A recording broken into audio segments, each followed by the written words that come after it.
Lights going on. Countdown down. Show up. Boom, baby. Perfect timing. 5 o'clock. You nailed it. You absolutely. I almost missed my mic. I'm like, I feel like call. less heavy tonight. Coming but it was in a little hot now. I've got to adjust it on the fly. Look at that. There we go. Back to normal. I'm the one messing things up. Happy holiday week Monday, I want to say, because obviously Thanksgiving, if you're watching here in the United States, we're on YouTube. You could be watching from anywhere in the world. But thank you for joining us here on Fox Local and Fox 5 DC's YouTube page. I am producer Chris. This is Tony P. And this is the live zone prime time. We're in the zone, baby. We are in the zone. I'm feeling locked zone. in. That is probably copyrighted, and I shouldn't say or do that. Hey, listen, you didn't do the whole jingle. So I think you have to complete, like in football, you have to complete the whole jingle. You have to complete the whole jingle. Tony P, let's start off by talking about Friendsgiving. Oh, because you celebrated Friendsgiving this weekend. Talk to me about how it went. Those moves were beautiful, by the way. Beautiful I'll tell you, moves. just like the editing, editing is just the fit. Let's talk about the, let's talk about the food. Oh, I did kind of a overall like whole meal, double dose of all Tony P cooking. We had I think it was like a 10-pound roast. Then I made two like Ina Garden style chickens, 4 pounds a piece. And I'll tell you, we cooked them with 2.5 hours for the party. Bad idea, Chris, because you don't realize how much longer things cook if you want them to come out right.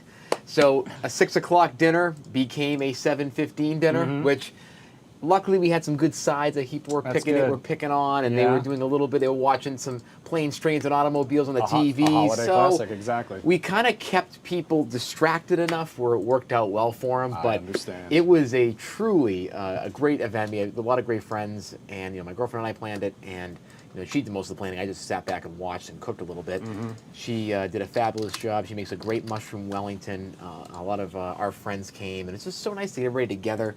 And just, if you could feel the warmth in the room, and it was so hot, we had to put the AC on. So we could feel it, and I was just so blessed to be a part of it. And, I love hosting parties. I don't know why I love doing it, but it is hard work, but it's just fun seeing people come together, and you're the reason to help bring those people together. Well, it's a holiday week, and it's a lot of people are going to be hosting probably this week. Coming up a little later, we are going to talk to the co-founder of Medium Rare. We're going to talk about his free turkey fry that's coming up this week. We're also maybe going to get a few tips if you are hosting, and we've got another chef coming on the show tomorrow night that will hopefully be able to I could have used it for the last week. Well, you know who to turn to, Tony P, in the future. Not to me. Not to me either. All right, let's dive right in and get to our big story tonight, though, and that is the political headline. Some political bomb, actually, to start the holiday work week. Today, a federal judge threw out the criminal cases against former FBI Director James Comey and New York Attorney General Letitia James. But it was not for a lack of evidence. Instead, U.S. District Judge Cameron Curry ruled that President Trump's hand-picked prosecutor, Lindsay Halligan, who you just saw in that previous video, based here in Alexandria, Virginia, was illegally appointed to the role by the Justice Department without Senate approval. Those cases were dismissed without prejudice, however. That means they could be refiled. The DOJ does plan to appeal the ruling, as far as we know. The other big headline, the Department of Government Efficiency, apparently now history. Doge is over. The White House confirmed the plan to shrink the size of the federal government and slash jobs has quietly faded away. The news came from the head of the Office of Personnel Management, who says Doge, which was created by Elon Musk, quote, doesn't exist anymore. But experts say the impact has hit D.C., Maryland, and Virginia harder than anywhere. A congressional report says about 120,000 feds have been let go since Doge began. It's estimated 1 in 5 jobs in the DMV are federal jobs. In a statement to Fox 5 tonight, a White House spokesperson said, quote, President Trump was given a clear mandate to reduce waste, fraud, and abuse across the federal government, and he continues to actively deliver on that commitment. Doge claimed it saved taxpayers more than $200 billion, which is short of its $100 trillion goal.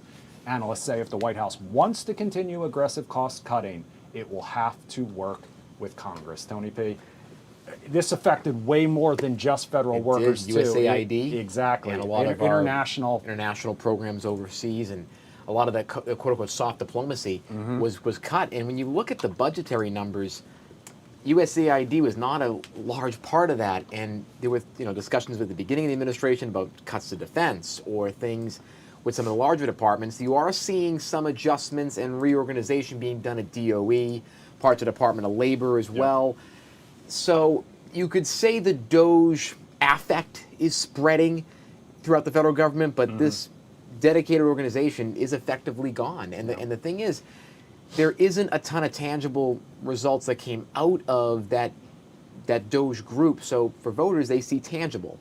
Will it be remembered in a good way? Probably not, especially in this area. But there are things that kind of lead into it with the DOE and other departments that it might be taking that mantle on. But with all these political headwinds and just headlines in this holiday week, we're bringing back a show favorite here, an incredible analyst. I absolutely love this guy, Malik Abdul, political strategist, commentator. You see him on CNN, you see him on Fox here, you see him across the country talking about all these political topics. And tonight he is joined once again for the second time, I think in less than a week. And Malik, I do less than a week here on Fox 5. I want to say it was literally last week, right after you signed off. I looked at the YouTube comments, and we had a commenter that was like, Malik, you got to have that guy back.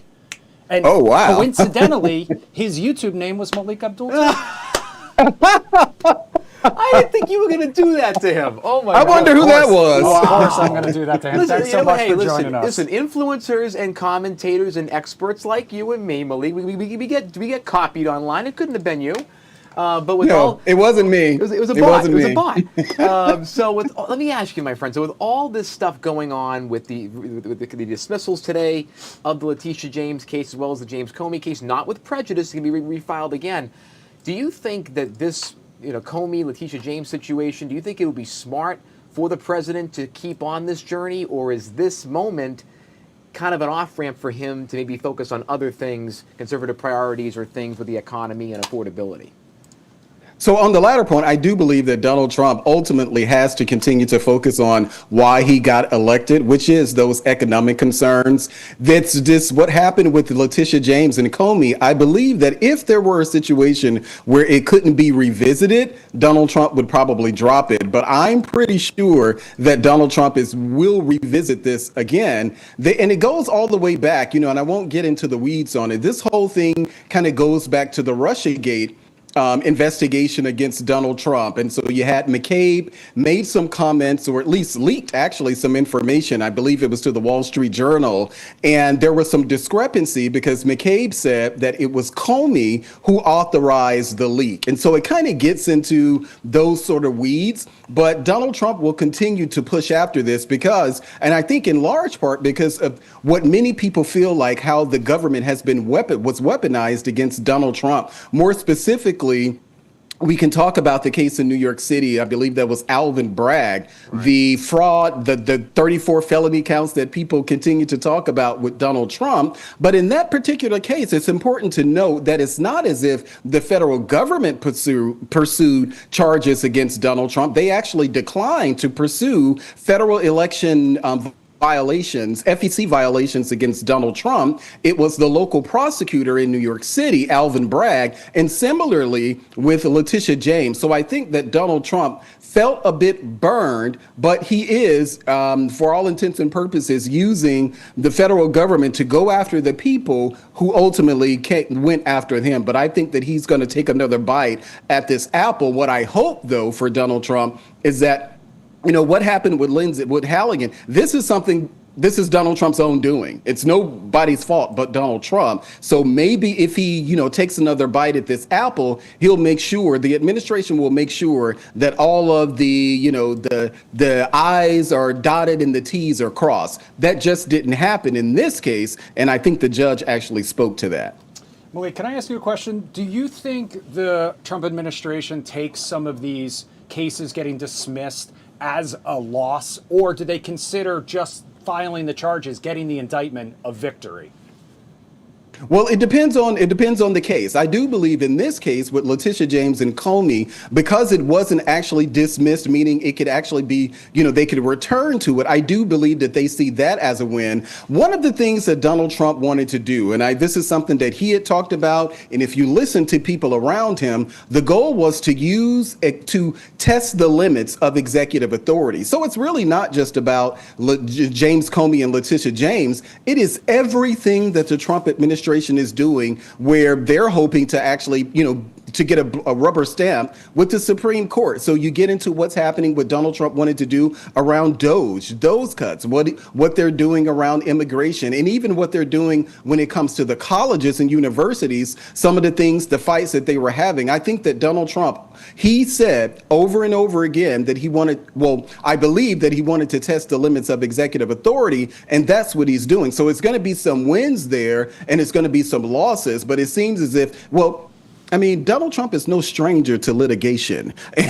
And maybe this is what this is. He's bringing that sort of thing into his administration, but he's not going to win every case. But it doesn't seem like that he's reluctant to pursue, even against networks themselves, like news networks themselves. He decided that he's going to be very litigious in this term, and it seems as if that's what he's doing. When you look at some of the stuff that has come out and beyond this, when it comes to the political whiplash, MTG resigning on a Friday night, you're seeing the reporting from Jake Sherman and Punchbowl News discussing how a lot of Republican members of Congress are upset with the administration, how they're treating them, and they may actually follow suit and resign before the 2026 term ends. Do you, A, find any validity to those stories? Do you think it will happen? And two, what do you think the president needs to do to stop the bleeding, if you will, from the internal fights that you're seeing, whether it be the Jeffrey Epstein case, whether you see the ACA subsidies fight, or the shutdown, or some of this leakage that you're starting to see in the halls of Congress and the GOP side? I can tell you this. I'm in a position that I never thought that I'd be in, and that's defending Marjorie Taylor Greene. I haven't always been a fan of Marjorie Taylor Greene, but I want people to know that Marjorie Taylor Greene has expressed the default MAGA position on every single thing, whether it is this America only, America first position, where she's questioning the amount of involvement that the United States has or at least when it comes to the relationship with Israel. But it really expands much larger than that. This whole Epstein, and I said this the other day, I can't remember what network it was, but I said this the other day. The reason that we're really here with the Epstein case is because Donald Trump brought into his administration people like Dan Bongino. Who is Dan Bongino? He's the deputy FBI director who over the past years has built a cult following on the Epstein files, pushing the conspiracy that Epstein, killed himself, that there were these, this Epstein list. Donald Trump brought Bongino to his administration. And so for all intents and purposes, this is sitting at his door. He's frustrated. I absolutely get why Donald Trump is frustrated, because he hasn't been implicated in any sort of way over the years in any sort of crime. But I think that the problem that he's having is that for people like Marjorie Taylor Greene, who is I call her, she's the MAGA archetype. I don't know who else would be in MAGA archetype other than Marjorie Taylor Greene.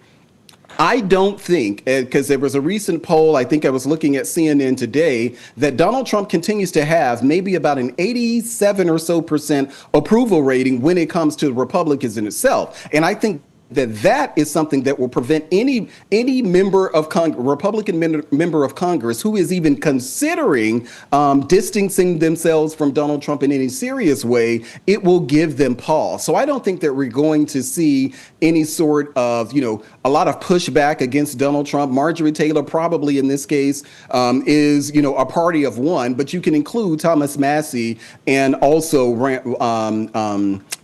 Senator Paul in this as well. I don't think that we're going to see, people are talking about this, but I don't think that this means that you're going to start seeing people distance themselves in Donald Trump in any substantive way, nor do I believe that that this is something that will eventually hurt Donald Trump in 2026. The problem that Donald Trump has is, as we approach the midterms, is that we're seeing now a fracturing, and people don't want to admit it. I'm not supposed to get on this network and say it, but right now we're seeing the fracturing of MAGA.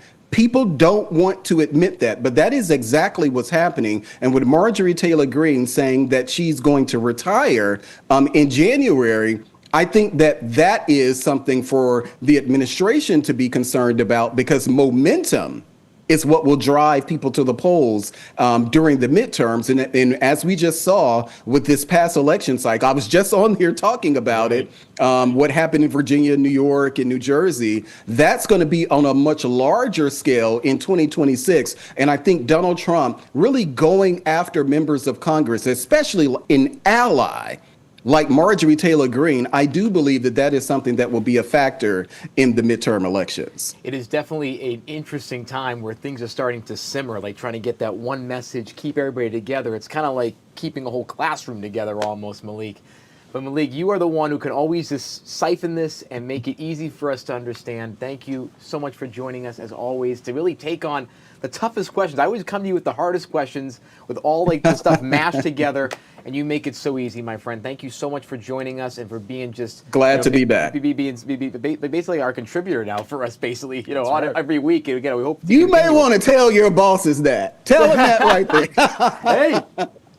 Hey, it worked out for him. So. From my lips, and next time I'm going to wear a denim jacket, because I'm a denim jacket fan. So okay. We're gonna have you in studio. We'll do like a trio. Let's do it. Put the Wakanda sweatshirt on Tony Pig. Yes. He would look good in that as well. And happy Thanksgiving, my We friend. look forward to seeing you again. Yes, happy Thanksgiving. Thanks, guys. Have a great meal. All right, we're going to take a Take live care. look, speaking of Thanksgiving, out at Reagan National Airport. This is from our Fox 5 Skycam from our camera at the wharf. Right now, doesn't look like too many flights taking off, but we know some people already getting out of town before some of that not so great weather hits. We're going to take a quick 2-minute break. When we come back, Tony's going to talk to us about what else he's watching. We'll be right back.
All right, welcome back to the live zone prime time on this Monday night. We literally, if you're watching on YouTube, a plane landed right. Oh, as we right, came I did. off of it, right It was as like we the came off. Southwest Airlines, I think I That saw is the it. story of our lives. We miss the takeoffs and landings every Oh single my, time. no, I know, we it don't. Sucks, Come man, on. It sucks, but we made a few in the of them. meantime, we'll go back to that shot a few more times tonight. In the meantime, though, let's talk about what Tony P has been. Well, my watching Tony today. P rundown is taking off the runway. Okay. Ooh, I love it. I mean, I'll tell you, listen, I'll tell you, someday I could be a great poet or a writer, but not today.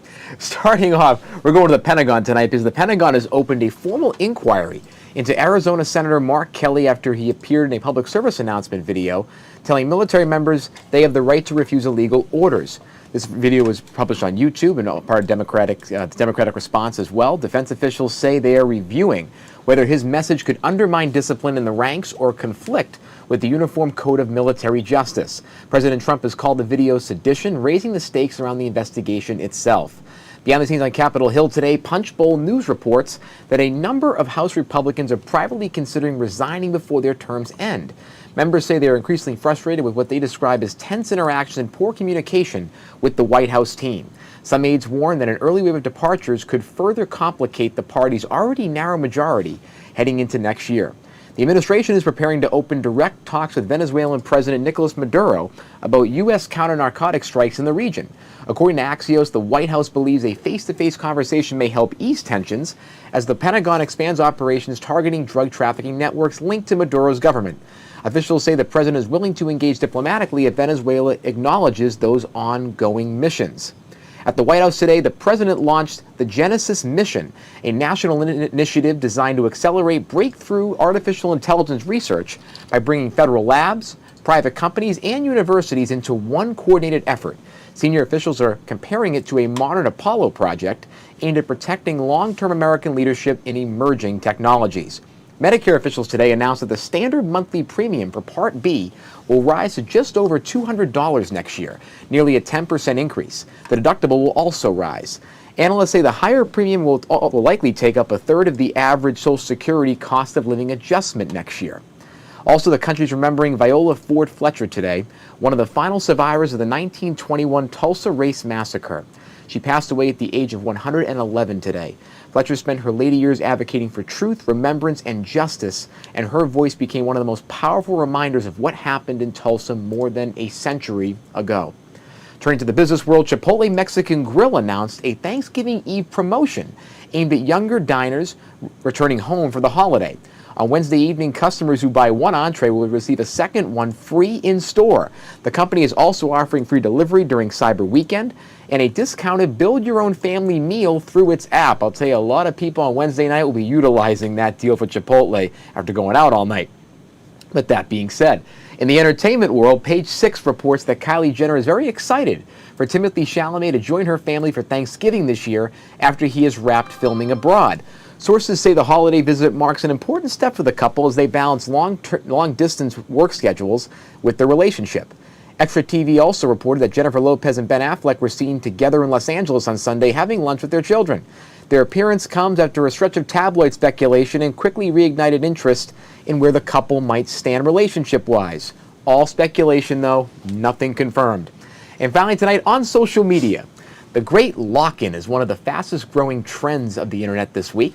The challenge encourages people to pick up one habit they want to strengthen before the end of the year, whether it's fitness, budgeting, or sleep, and then post daily check-ins to stay accountable. Wellness creators say it has turned into one of the most positive movements on the platform going into the holiday season. I like that. I don't know. I think, you know what? Your new year can start whenever you want it to, I say. You don't have to start, we don't have to have that video where it goes, and now the 2025 season is over, to signify your return to greatness or your journey to start self-improvement. You can do it now, you can do it next week, you can do it December 31st or December 25th, you know whatever you want. Can do? What?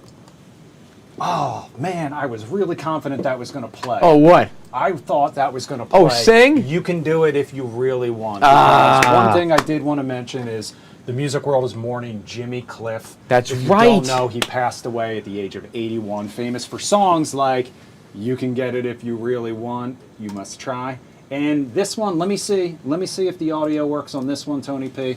We're going to come on camera, though. I'm going to bring us back on camera. Stand by, and I'm going to see if this... I can see clearly now, the rain is gone. An absolute classic, so I know a lot of people... I can see all A legend. We've lost too many this year. That's the one thing that, you know, want this year to end because there's been a lot of legends we lost this year. And God bless his memory. It's gonna be all right, we're going to take another quick break. When we come back, we're going to talk about that free sunshiny day. co-founder of Medium Bear. Gonna be We got live picture recognition. We'll be right back. Sunshiny day. I think I can make it now. The pain is gone.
All right, welcome back to the Live Zone Primetime on this Monday before Thanksgiving. We want to talk a little Thanksgiving now, and we're going to talk about ways that you can get a free turkey fry as well as support the community. Restaurant chain Medium Rare wants to make sure you have a safe and happy holiday season. This is some video from some previous years, but for the 18th year in a row, it is hosting a free turkey fry. So for more on what that is, how you can take part, and why this is such an important cause here in our community, we want to bring in Medium Rare co-founder Mark Bucher, joining us now live. Mark, thank you so much. Stand by, here I come. I'm working on it. There you are. Thank you so much for joining us tonight on the Live Zone Primetime. How are you? Fellas, first off, coming off of Jimmy Cliff, and I can see clearly now, we're going to pull this one off. We're going to get through our interview. I know, We're gonna do right? it. That song. And by the way, I want to be your third because I'll bring the bar. Ooh. Yeah, I was noticing I'm just that. saying, I'm throwing my name in the hat. We I should do a see the segment. bottle. I see the bottle Seriously. of Bullet Rye. I see the bottle of Campari. Huh. If you throw in maybe just a Luxardo cherry and maybe some what is it? Some. I mean, help me out here. If you Bitters? Yeah, well, the bitters, but also I need some vermouth, maybe some sweet vermouth, and I've got myself a Boulevardier, right? oh my God. Deal. This is the Deal. problem. The problem is I don't I'm drink. just saying. Listen, this is the Raisins last show Bonanza. of my night, so You two can have the fun. I don't actually drink, sadly, but he's my designated driver. That's right. perfect. Both of- Mocktails, hey, baby. as Joe Mocktails. Pesci would say, for both of yous. Okay, I love it. solution. I'm just saying. I know. I want. We can I'll do tell you, it. we should do a segment. I'll tell you what. We've got some steak on here. Let's some get some stuff Our going. kitchen's Get literally some right frites. there. Get We some can make- frites, baby. Oh my We- God. All right, we could talk So- drinks all yes. night, Mark. All but right, we'll go. first You go. of all, tell us about the free turkey fry and what do people need to know to take part? So Thursday, 11 to 4, medium rare, 3500 Connecticut Avenue. Bring a thawed 10-pound turkey. We will deep fry it for free for you, and you can go home and have Thanksgiving with your family. We've been doing this now a lot of years, 18. And it's become not only a DC tradition, but during COVID, this was required reading. I mean, we had so many people during COVID. Did this at Nats Park. So, a lot of people donate the turkeys, the uncooked turkeys. A lot of the folks receiving those turkeys don't have the wherewithal or the know-how to cook them. They come to us, we cook them, they have Thanksgiving dinner. And then there are those that want to try to deep fry a turkey in their driveway. Look, don't burn down your house, don't burn yourself. Thanksgiving dinner for your, there they go, the firemen. Thanksgiving dinner for your family around there you go, watch, here we go, boom. Just let me do it. You don't need the fire department at your Thanksgiving table, right? It's just bad news. And by the way, if you're a guy, your wife is not going to let you live it down if that happens in your yard. Let me just help. No, I mean, So come see us on Thanksgiving Day.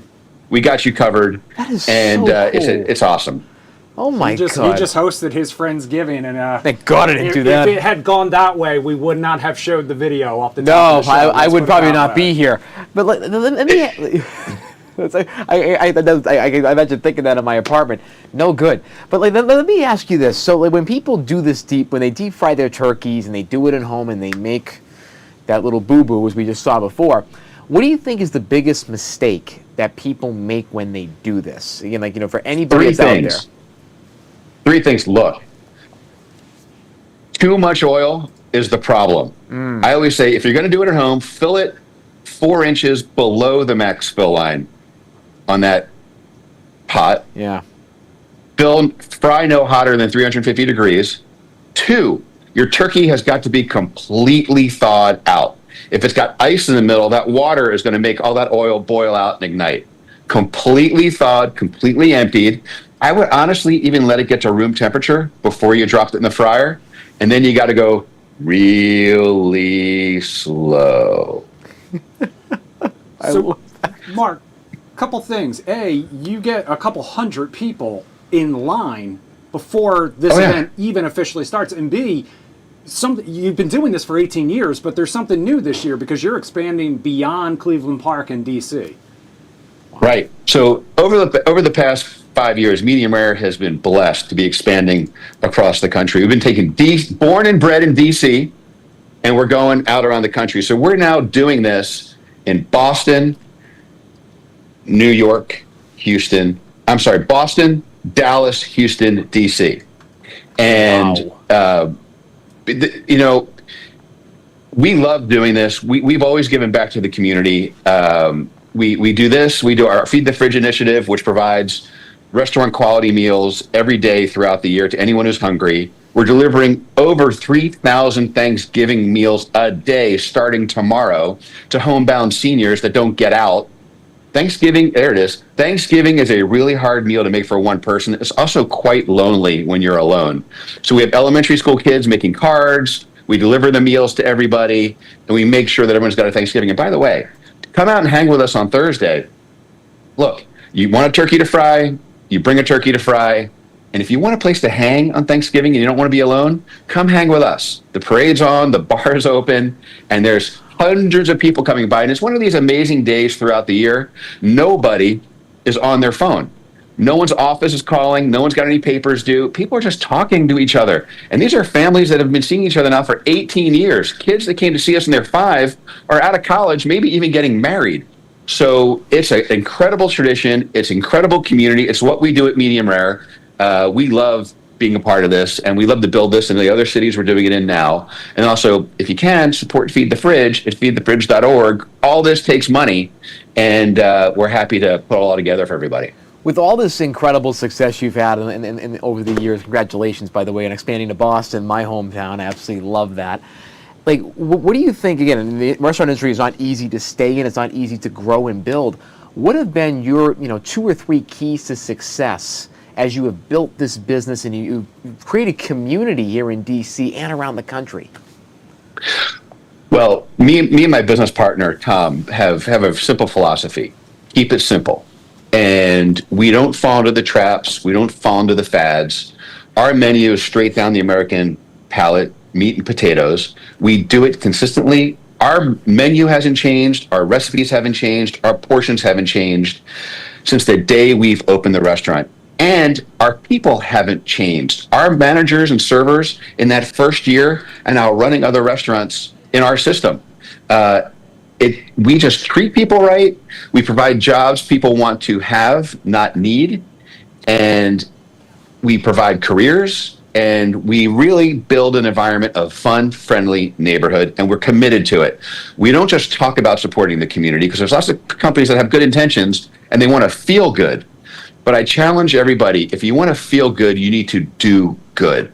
And you need to stand behind your words, and consistency wins every year. We had never stopped this program. COVID didn't stop us. It made us stronger doing this. And you have to be committed to it. So it's great food, great staff, and a commitment to your community that supports you. You need to support them. And you create this environment, this aura of we're all the same, we're all toeing the line together, and we're just part of everyone's family, and we're the neighbor, and it's cool. It's really cool to watch it happen. So I mean, and I kind of want to piggyback off that just a little bit, Mark. I mean, this means 18 years of you working on Thanksgiving, clearly. So what inspires you to keep doing this and giving back in this way? Me and my kids. I mean, my kids have been raised coming to the turkey fries every year. I have 4 daughters, and they're raised. We work on Thanksgiving, and we leave the house at 5:30 in the morning to get ready, and we get home around 5, shower, change, and have our Thanksgiving dinner. My wife patiently waits for us to finish, and we get home. We all stink like deep fryers, but it's a lesson learned that you have to do for others. Now, quick story. This all started where I simply opened up a restaurant that I had. I owned a chain of burger restaurants before this. We opened it up. We did about 15 people the first year. It was no big deal. At the end of the day, me and my middle daughter went out to my car, and there was what looked to be a parking ticket under my windshield wiper. And I'm like, man, busting my rear end, getting burned, and doing all this all day. Who gives me a parking ticket on Thanksgiving for doing good? It was a thank you note from a mom and a family that lived in a shelter across the street from us I had no idea existed, saying, may God bless you and thank you. Without you, we wouldn't have had family Thanksgiving this year. And at that moment, I knew we could never stop doing what we do, and we haven't since then, no matter what. Oh my God, that's Mark, just that's a beautiful. amazing. That's like incredible story. I mean, I thought you were going to. It was going to be a ticket, but like to get that. Me too. I was so mad. I'm taking it with you. We still have the letter. I still have the letter. It's in my office. It's framed up on the wall. And, it was easy to stop. There were 8 million excuses why we could stop and not do this. Right. But we're committed. And it's become a vital part of the community. And, we've also learned a lot about food insecurity. You guys have heard a lot about that in the news, SNAP benefits and all this kind of good stuff. Absolutely. SNAP benefits don't allow people that receive those benefits to buy cookware, pots and pans, even aluminum foil. It's not covered. And even a can opener is not covered. And that's expensive. So you need to cook the food for these folks so they can eat it. Feed the Fridge provides ready-to-eat meals, not ingredients, because folks can't cook it. And then when there were no SNAP benefits, 3 weeks ago, people had to decide, are they going to heat? Or are they going to eat? And it's just no way to raise children. It's a tough way to go. When there was no baby formula coming out of COVID, we filled the fridges with baby formula. We heed the call of need whenever it's needed, both at medium rare on our turkey fry and through our meal delivery system, but also making sure those who need a meal get a meal. Mark, we got to wrap things up, but if people want more information, where can they go? Feedthefridge.org, and come see us at medium rare on Thursday. We'd love to see you. Come say hi. I'd appreciate the high five. All right, Mark. Happy Thanksgiving. Happy Thanksgiving. Bucher, I wish that I Thanksgiving. could. Oh my God, I wish I could. And that's Gents, right. the And bar is next open. time- Let's go. I can be next third. Time, promise. All right. You're thank coming you here. for You're spending some coming. time with us here on the Live Zone Primetime. Thanks for having me, guys. Thank you. Speaking of Thanksgiving, coming up next, we're talking about navigating relationships when it comes to the holiday season. Maybe you're bringing somebody home for the first time. Maybe you're in a new relationship. Tony P just raised his hand. So we've got a lot to talk about. The Love Doc, TikTok's Love Doc, all right, is going to join us live coming up next. We'll be right back. Hey, thank you.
Welcome back to the Live Zone Primetime on this Monday before Can you Thanksgiving. believe it? I mean, it's actually kind of late this year a little bit. Well, it's definitely late. I think it's almost as late as it can be. I right? know. It's Well, like the 27th or something. Well, yeah. Well, and we're getting close to the Christmas, but it's going to be 12, 25, 25. 12, 25, 25. All right. Well, Tony P, before we went to break, we talked about maybe you're in a new relationship. Maybe you're in a relationship that's been going on for a little while. Newer. But you're now approaching the point in time where you're going to introduce to the family, come home for the first time, the holiday season. We've seen the movies. We've seen the Family Stone. We've seen this play out. Meet the parents. So many different ways. And usually there's some stress involved, I think it can be safe to say. Bringing home someone, a new relationship, navigating that during the holidays, it can be a minefield.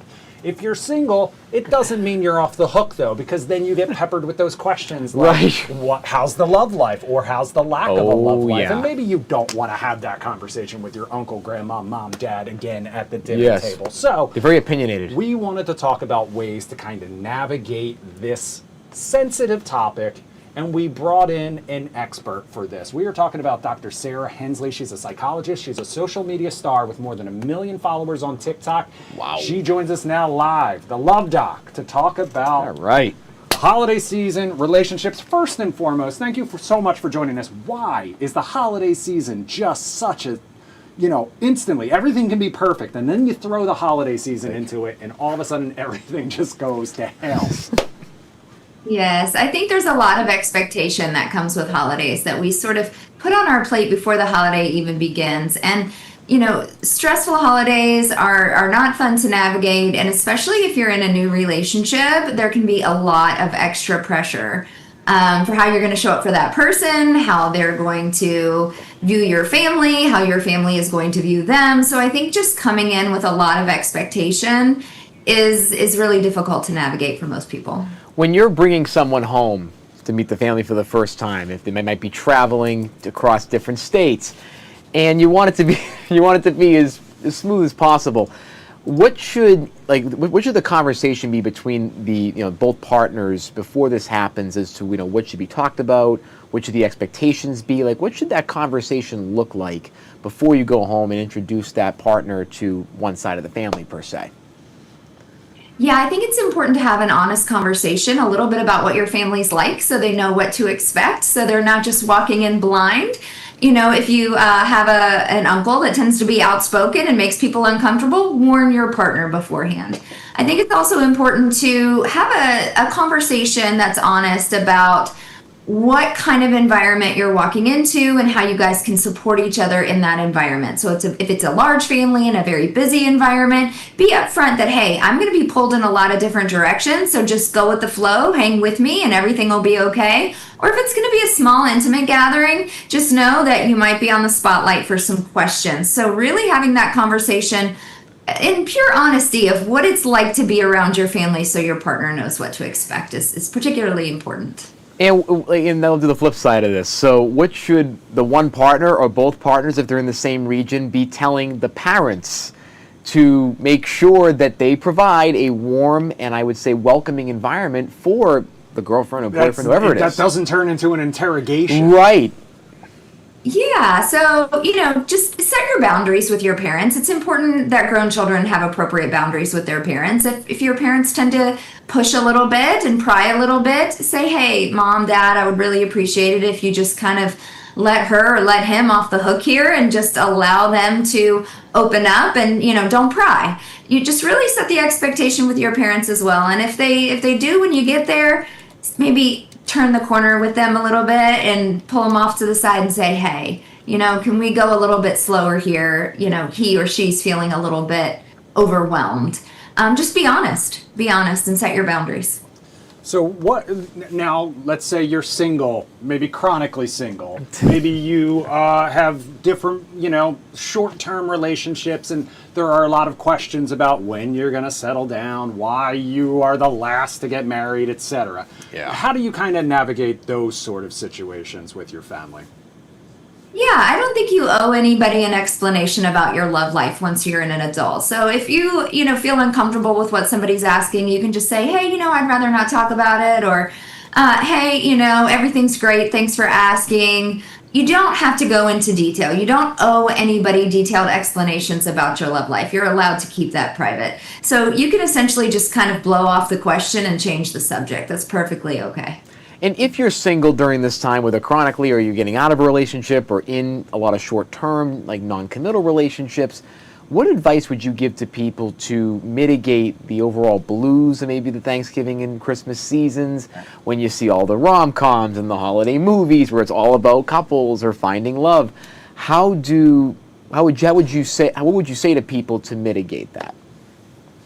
I I would say try to stay present in the moment and focus on what the holiday is about. The holiday is about being thankful, being grateful, and anxiety and gratitude can't live in the brain at the same time. That's actual scientific research that shows that it can't happen. So when you think about what you are truly grateful for, it is really hard to get upset about what you don't have, right? And so I think when it comes to love, a watched pot never boils. I think when you finally relax and stay present and stay authentic and actually just try to enjoy the day and enjoy the moment, you'll come out feeling so much better than if you focus on, oh man, I wish I had somebody here. Or, gosh, it would be so much better with a partner. Who can you lean into in your family that is enjoyable to talk to bond with, to be around? And just try to stay as present in the moment as possible and not think about the future. Try to enjoy what the holiday brings. Dr. Sarah, is the holiday season like a good time to jump on the apps and like meet people if you're looking for something serious, or are you just going to end up with everybody who's home and maybe kind of in the same bored situation you are?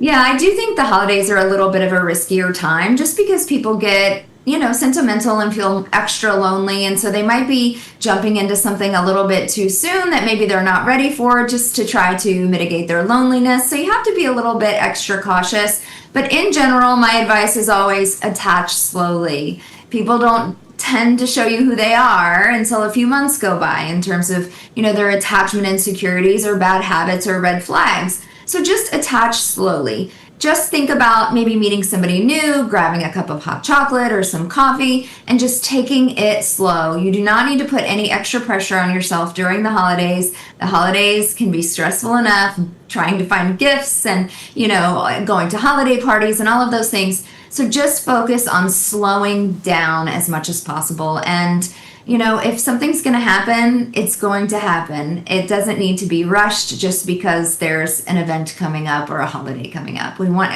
connections to be authentic. We want them to take their natural course. And so I wouldn't do anything different just because there's a holiday coming up. Just focus on attaching slowly, focus on enjoying yourself and the people that you're there to celebrate with. I want to follow up on that attachment because I was going through your TikTok page, I was going through your social media, and I know attachment styles are something you really focus on. Can you kind of break down some of the major ones and kind of how they manifest and what people need to know about them? I know this is also what you kind of do with your coaching and your classes. So I work from the lens of attachment theory, and attachment science is really solid psychological science. It's been around since 1958. We have tens of thousands of empirical studies that validate this theory. It's a really great conceptual framework for sort of predicting how people will behave inside of relationships. So we have 4 attachment buckets, if you will, or attachment styles.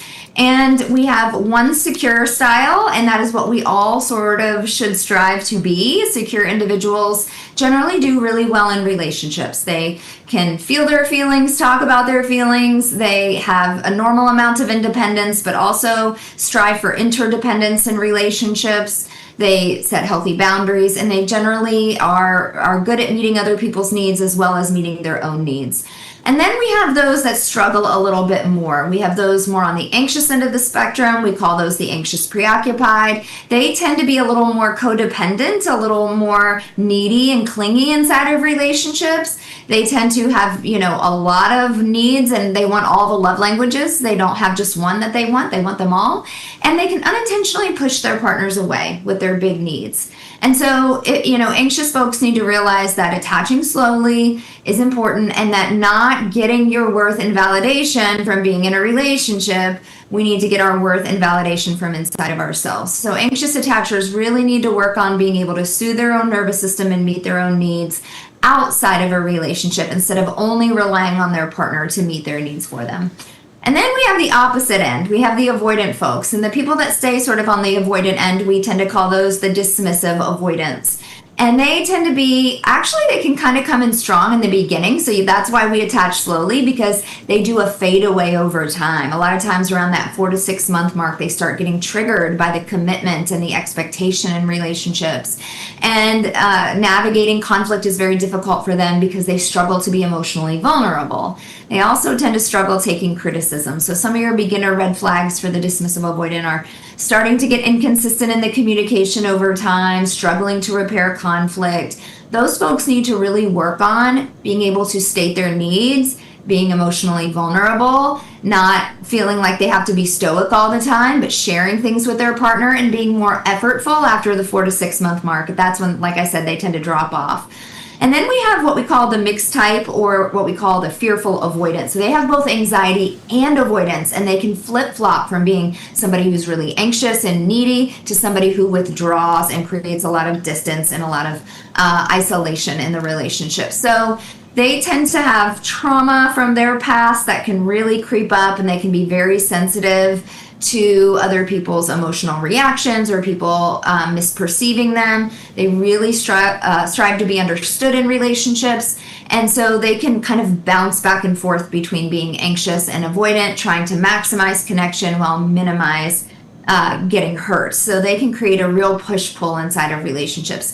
So this is always why I say, somebody doesn't really reveal themselves until 4 or 5, 6 months down the road. So we can't take what we see in the first 3 months and think that that's what it's going to be forever. We attach slow. We focus on maintaining a healthy amount of independence, focus on meeting your own needs, and allow somebody to be a complement in your life, not somebody that absolutely takes over your life. Or on the flip side, if you're more avoidant, focus on being able to lean in, being able to, rely on your partner for some things instead of always feeling like you have to do things on your own and maintain your own independence. We want to strive for interdependence, meaning there's a healthy balance between, having our own life outside of our relationship, but also giving enough to our partner so that they feel that they are cared for and that their relationship is reciprocal. I absolutely love it. The whole thing, again, being cared for and is so important, I think. Now, during this holiday season, if you're in a relationship with someone, and we talked about the attachment styles and being vulnerable, what are some of the conversations that couples can have during the holiday season as we go into a new year, as the holiday season has a lot of excitement and reflection? What are some of those conversations that can happen to really make sure the relationship is in a good place and moving forward to the next year ahead?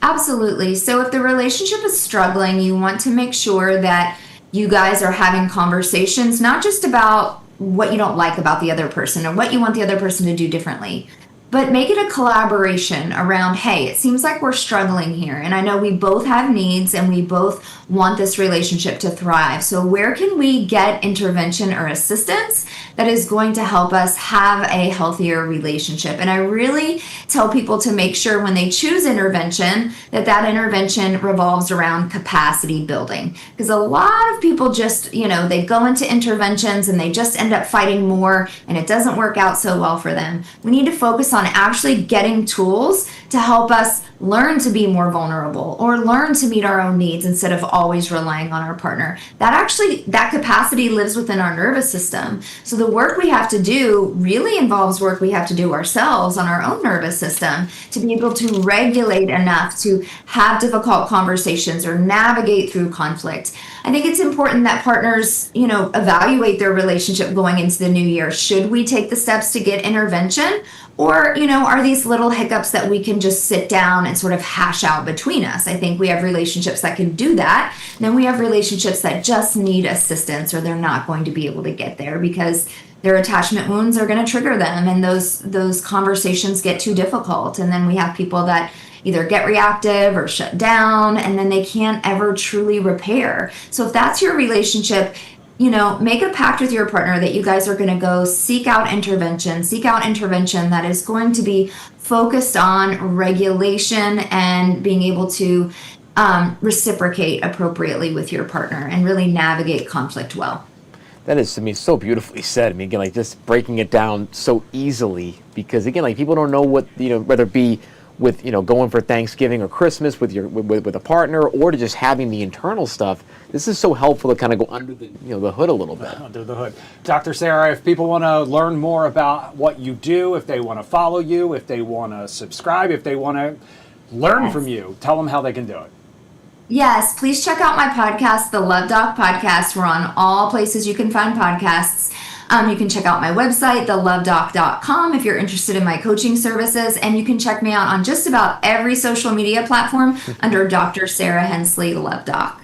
All right. We appreciate you Love it. spending some time with us here tonight on the Live Zone Primetime. Doctor, thank you so helping much. Tony before he heads home for Yes, the holidays. very, very And helpful. So many people out there. Have a great night and happy holidays and a happy Thank you so Thanksgiving much. to you. Happy holidays to you too. Thank you. All right, we're going to take a live look now out at New York City. Ooh, the trees New up, York City baby. Wasn't them. that a thing? Did I say that right? All right, so that is outside of the Fox studios, Tony P. I'm not 100%. I'm not a huge New York City person. I don't know everything. But look, Christmas tree up. I know, it's Speaking already of up, the and holidays, I I'd love New to York at this see time of it. year. I love to see it. We're down to our final 4 minutes of the show. Obviously, a lot of people heading out of town this weekend. We saw some flights coming in and out of Reagan Yep. National Airport. No Tony shutdown, P. which is good. Yeah, exactly. I know a lot of people were worried about that in the meantime. Imagine how bad that would have been. I mean, you could have had I know, 20%, man. 20-30% of the airline shutting down, or the No flights question. shutting down. Yeah, absolutely. But coming up tonight on the Fox 5 News at 10, Tony P. What do we have? We're gonna keep this little live picture up Love here that because view. I just like it I so do. much. I tell you, that tree is wonderful because that's right by Radio City Music Hall. Yeah, You can see right in the basically corner right there. in the corner. That I'll tell you, when I first went to New York ever for the first time about a couple of years ago, I remembered how big these buildings were. I looked up, and there was the Fox building, there was the Radio City Music Hall, and all these like cute Bank of America, and like these buildings. All the buildings in D.C. stacked on top of each other wouldn't be take. as high. Hot take from producer Chris right What do you now. got? I like Times Square. I do. I love it. like that area of the city. I know that I love the makes me congestion. I don't know why. a true tourist, but I love it. There's nothing I love. I mean, back in the day, Right, seeing energy. the Late Show marquee, and Yep. seeing 30 Rockefeller Center. Yes. All of that. I've toured stuff. all I of mean, those. I have too. I went and saw Conan O'Brien in New York You City did? when he was still broadcasting for Yep. the late night with Conan O'Brien. Yep. Yeah. So I was in that Tonight Show studio once. Absolutely love it. When I fell in love with it, I wanted to, And, and you know, I the touched holiday the desk. season, and that is where I saw Mr. Jeff Goldblum walking through the city back in the day when he was filming Law and Order: Criminal Intent at the time. He was just walking through it. I saw him. I mean, Nice guy? it's unbelievable. You say hi to him? He was the nicest guy. I did say hi to him, and then I got to tell him that story later when he came here to Fox 5, and I met him. He was in the studio? He was in the Oh, no studio way. promoting Independence Day 2. Speaking That's of the awesome. holiday season, speaking of holiday travel, we had that picture up of Reagan National Airport. The new Virginia 495 express lanes opened yesterday. Tonight at 10 o'clock here on Fox 5 and over on Fox Local, Josh Rosenthal is talking to some drivers, finding out how they're going so far, getting a little early review. Sharon Raget is going to have more on this new report out about data centers in Prince George's County. Obviously, boy. this is one of those huge topics Yeah. all across the region, especially in Prince George's County, which is already dealing with the loss of Six Flags and eventually FedEx Northwest Stadium. Right. It's always It's gonna be all FedEx, data centers at some well, point. that's, you know, so this Crazy. Sharon's going to have much more about this new report and basically the oversight that will go into whether or not they will be able to open in Prince George's County. But I know a lot of people, that is a hot issue. Utility all costs, across the region. environment, Yeah. all that. Not all, and utility prices. This is a Right. story we're working on for a future show. Utility prices are up so much, and data Crazy. centers, and of all things, ChatGPT and AI are one of the things that are driving up the Oh, cost yeah. of electricity. Oh yeah, So- because all those things have to compute, and I'm guilty as charged. Mm-hmm. I use it a lot for work-related stuff, and that thing has a lot of iterations, and it has to go somewhere. Like all energy doesn't just go poof; it's got to go somewhere, and we're seeing it now. Tony P, you're back to, well, tell people where you're going to be in the morning. Oh, well, I'll be. Oh, yes, I'm right. I'll be on the radio at 7:30 tomorrow morning on Intern John and your morning show 99.5. I tell you, my Looking favorite forward to that. host, He'll my be favorite back host in for radio. the the Take best. It Two, I Yes, believe. Take It He'll Two. be here for Like It or Not. Yes, He'll be and here then for Do You Like It or Not? Then and here he'll for- be back for the Live Zone. It'll be Prime Tony Time, P. right? Tuesday. Tony P. Tuesday. Yes, it is. And the P stands for ever present. We're Yes. going to go. Have a great night. Fox 5 next.